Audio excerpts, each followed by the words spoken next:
Salam saudara-saudara yang dikasihi oleh Tuhan Yesus Kristus. Kiranya kasih karunia dan damai sejahtera dari Tuhan kita Yesus menyertai kita semua. Pada saat ini mari kita bersama-sama belajar akan firman Tuhan yang kami ambil dari Mazmur 51 ayat 1 sampai 12. Namun sebelumnya mari kita berdoa terlebih dahulu. Mari kita berdoa. Bapa kami yang di surga, yang kami sembah di dalam nama Tuhan kami Yesus Kristus, kami datang kepadamu mengucap syukur dan terima kasih karena Engkau selalu menyertai dan memberkati kami. Pada kesempatan sore yang indah ini, kami akan belajar firman-Mu, kiranya Tuhan saja yang beracara, Tuhan yang pimpin, sehingga apa yang kami sampaikan sesuai dengan rencana dan kehendak Tuhan saja. Terima kasih Tuhan Yesus Kristus, terpujilah nama-Mu kekal selamanya. Amin. Saudara-saudara yang dikasihi oleh Tuhan Yesus, mari kita buka Mazmur 51 ayat 1 sampai ayat yang ke-12.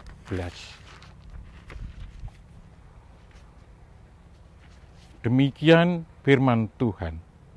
Untuk pemimpin biduan, Mazmur dari Daud.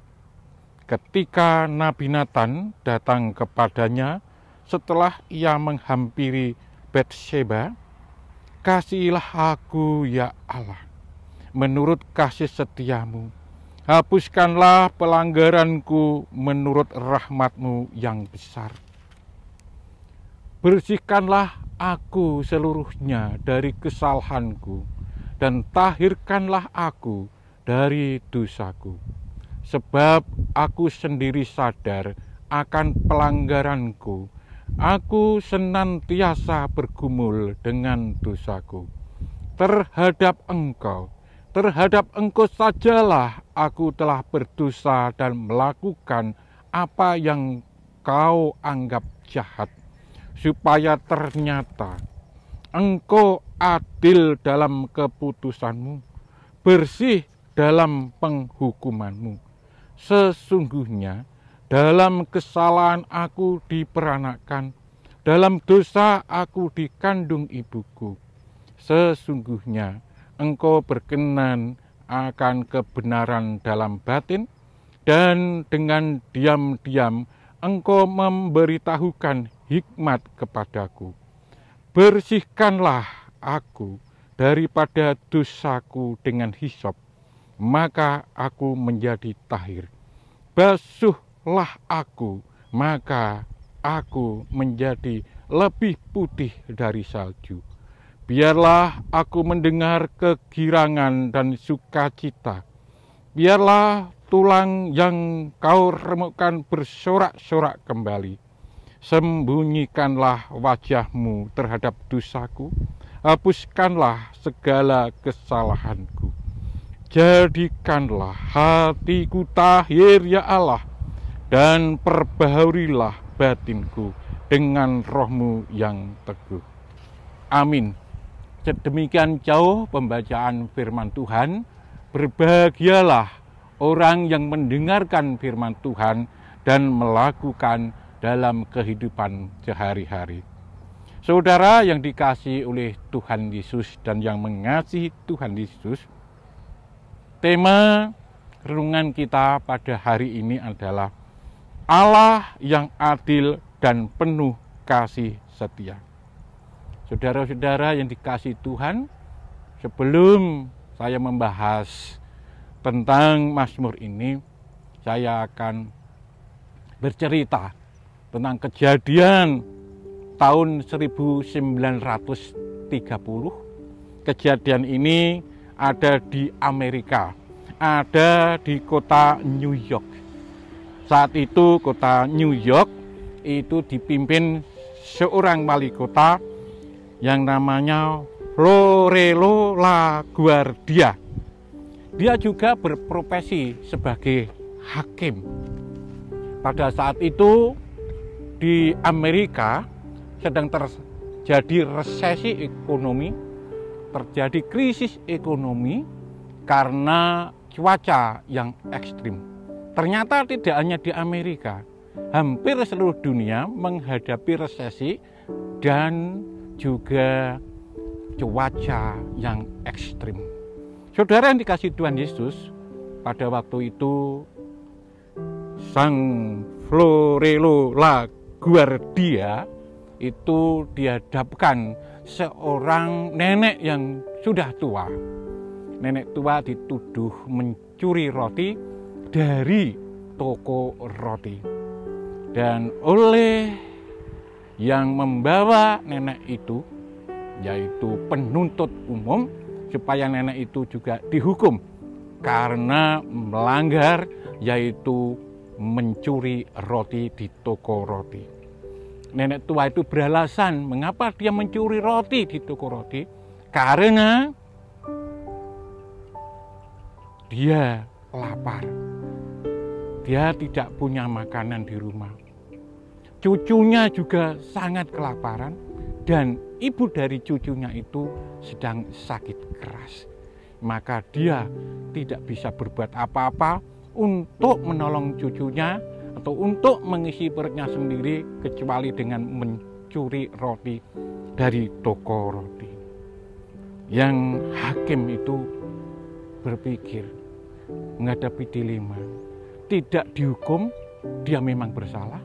Dihukum, tapi dia kasihan karena nenek itu sudah tua dan mencuri roti itu bukan untuk dirinya sendiri saja, tapi untuk cucunya yang kelaparan. Tapi demi keadilan, dia tetap menjatuhkan hukuman kepada nenek tua tadi. Karena nenek sudah melakukan kesalahan, kejahatan dengan mencuri roti di toko roti, maka dengan ini saya menjatuhkan hukuman kepada nenek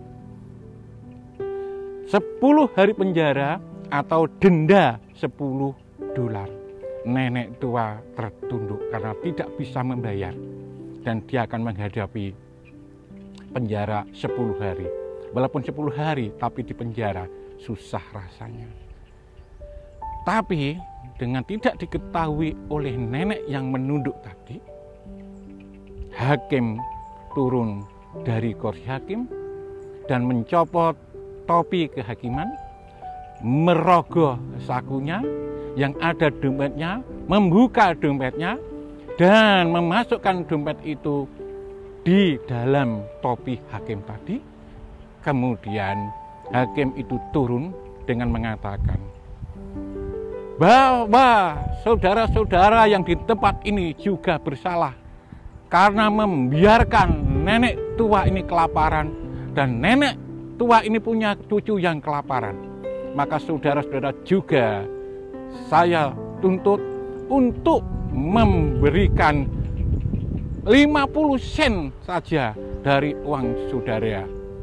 Kemudian dia mengedarkan topi itu dan didapat adalah tidak terlalu banyak, tapi cukup untuk nenek tadi. Yang jelas hakim tadi telah memberikan $10. Jadi nenek tadi dibebaskan oleh hakim itu dan bisa membawa pulang uang untuk dibelikan roti. Saudara yang dikasihi oleh Tuhan Yesus, itulah hakim yang sungguh-sungguh adil. Salah harus dihukum, tapi dia juga penuh kasih. Dia menebus, dia memberikan uang yang $10 tadi untuk melepaskan nenek dari jerat hukum. Saudara yang dikasihi oleh Tuhan Yesus, cerita di atas adalah sama dengan cerita kita masing-masing. Kita semua ini adalah layak dihukum. Seharusnya Allah menghukum kita atas dosa-dosa kita. Kita seharusnya masuk neraka karena dosa-dosa kita. Tetapi karena Allah yang penuh kasih setia, Dia mengutus Yesus Kristus untuk menggantikan posisi kita yang dihukum tadi. Jadi yang dihukum bukan kita lagi, orang yang percaya Yesus, tapi Yesus, anak Allah, yang Allah sendiri itu yang menanggung hukuman. Sesuai dengan Yesaya 53 ayat 4 dan 5. Tetapi sesungguhnya penyakit kitalah yang ditanggungnya dan kesengsaraan kita yang dipikulnya. Padahal kita mengira dia kena tulah, dipukul dan ditindas Allah. Tetapi dia tertikam oleh karena pemberontakan kita, diremukkan oleh karena kejahatan kita. Ganjaran yang mendatangkan keselamatan bagi kita ditimpakan kepadanya, dan oleh bilur-bilur kita menjadi sembuh. Demikian, Allah itu adil, tapi juga penuh kasih setia. Yang salah harus dihukum, tapi juga Allah punya kasih yang luar biasa. Kembali ke Mazmur 51. Mazmur 51 ini ditulis Daud ketika Raja Daud ditegur oleh Nabi Natan. Karena apa? Karena perselingkuhan dan pembunuhan. Perselingkuhan dengan Batseba dan membunuh Uria sebagai suami Batseba. Seharusnya Daud dihukum mati, sebab orang yang membunuh harus dihukum mati. Orang yang melakukan perselingkuhan, perzinahan harus dihukum mati. Tetapi karena kasih setia Tuhan, Daud diberi anugerah oleh Tuhan yang luar biasa. Dia tetap hidup dan tetap menjadi raja. Nah, walaupun demikian, Daud tetap dihukum Tuhan. Kita baca dari 2 Samuel 12. Sehingga Mazmur ini dapat menuntun kita untuk mendapatkan kasih setia Tuhan seperti Raja Daud. Ada 3 langkah untuk bisa mendapatkan kasih setia Allah. Seperti yang telah kita baca dari Mazmur 51. 1, ini pokoknya, dari Mazmur 51 ayat 5. Sebab aku sendiri sadar akan pelanggaranku. Aku senantiasa bergumul dengan dosaku. Dalam Mazmur ini, Daud sadar atas dosa-dosanya. Dia tidak berputar-putar dalam kata-katanya. Daud jujur di hadapan Tuhan dan di hadapan manusia. Daud mengaku dosa, mengaku kesalahannya. Saudara, mengakui kesalahan itu tidak mudah. Mengakui kesalahan itu sangat sulit. Coba, sejak zaman Adam dan Hawa, ketika Adam dan Hawa melanggar perintah Tuhan, Adam dan Hawa saling melempar tanggung jawabnya, tidak mengakui dosanya. Adam mengatakan bahwa yang diperbuat itu karena Hawa. Hawa juga melempar tanggung jawab bahwa yang diperbuat itu karena ular. Dan semuanya tadi demi keadilan diusir dari Taman Eden. Tapi oleh kasih karunia Allah, Tuhan Allah berjanji bahwa Tuhan akan mengirim juru selamat, bahwa dari keturunan wanita ini akan meremukkan kepala ular. Itulah janji setia Tuhan, kasih karunia Tuhan yang nanti memang sudah diwujudkan di dalam diri Tuhan kita Yesus Kristus. Saudara yang dikasihi oleh Tuhan Yesus, kita itu cenderung menyalahkan pihak lain. Jujur itu sulit. Jujur itu sulit. Saya tuh mengalami sejak kecil dari beberapa peristiwa, kalau ada anak yang bertengkar, itu pasti tidak mau mengakui kesalahannya, padahal dia salah. Tidak dia mengatakan, oh salah-salah, ini salah saya, maaf. Tidak ada. Hampir semua mempertahankan diri bahwa dirinya itu benar. Inilah sifat-sifat manusia. Oleh karena itu penting bagi kita. Ya. Kalau ya, katakan ya. Kalau tidak, katakan tidak. Sebab semua itu berasal dari si jahat. Kita nggak mau kita dipimpin oleh si jahat. Oleh karena itu, mari kita bercermin pada firman Tuhan untuk mengetahui kesalahan kita. Bukan membandingkan dengan orang lain. Tidak membandingkan dengan orang lain. Orang lain itu seperti itu saja. Seperti ini kan juga boleh. Tidak boleh seperti itu. Sulit memang. Tapi dengan pertolongan Roh Kudus kita akan dimampukan. Itulah langkah pertama supaya mendapat kasih setia Tuhan di dalam diri kita.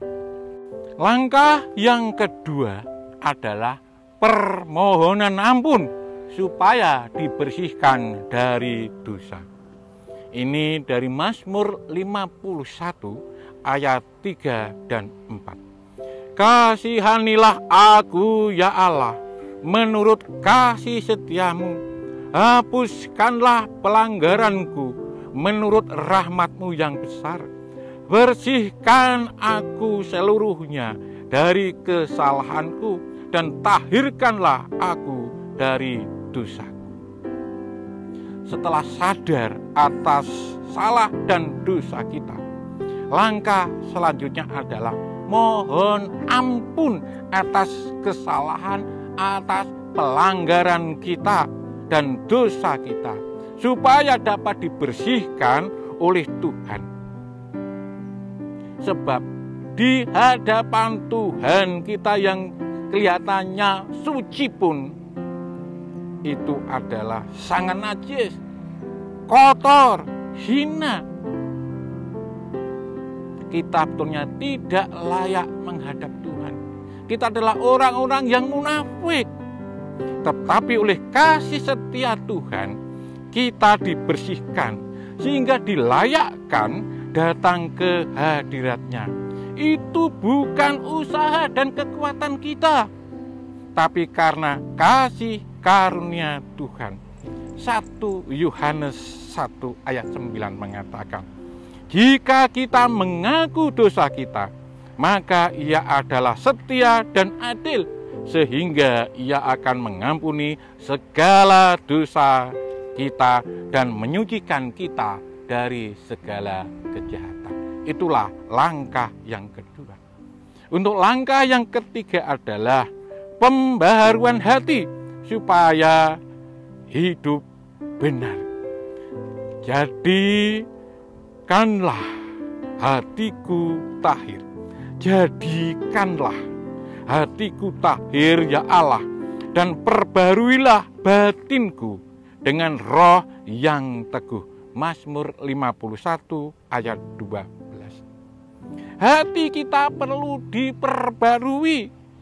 Kita buang hati kita yang lama, yang penuh nafsu, penuh keserakahan, kenajisan, ketidakadilan, kemunafikan, dan seterusnya, dan seterusnya. Kita akan ganti hati yang baru, hati yang penuh kasih, hati yang kudus, penuh keadilan, penuh kepedulian, takut akan Tuhan, dan seterusnya, dan seterusnya. Tahir, saudara-saudara, menurut Kamus Besar Bahasa Indonesia itu artinya bersih, suci, murni.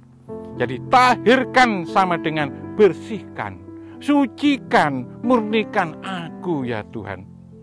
Seperti orang kusta yang najis, mohon ditahirkan oleh Tuhan Yesus.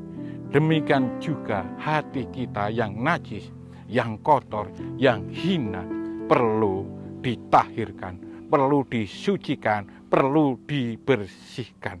Sebab hati adalah pusat hidup kita. Bila hati kita kotor, ucapan kita, tindakan kita pasti kotor. Kalau hati kita itu bagaikan bejana, bagaikan wadah, kalau kita menyimpan air yang kotor, wah, kalau itu tergoncang, yang keluar adalah air yang kotor juga. Sebaliknya, kalau bejana itu berisi firman Tuhan, bersih, walaupun digoncang sana sini, yang keluar tetap adalah firman Tuhan. Maka di sini pemazmur yaitu Daud minta supaya hatinya itu diperbaharui supaya dapat hidup benar. Dengan pembaharuan hati dari Tuhan, kita dapat hidup benar di hadapan Tuhan dan sesama. Oleh karena itu, mari kita melakukan apa yang dilakukan oleh Daud supaya kita mendapatkan kasih setia Tuhan di dalam hidup kita hari lepas hari. Amin.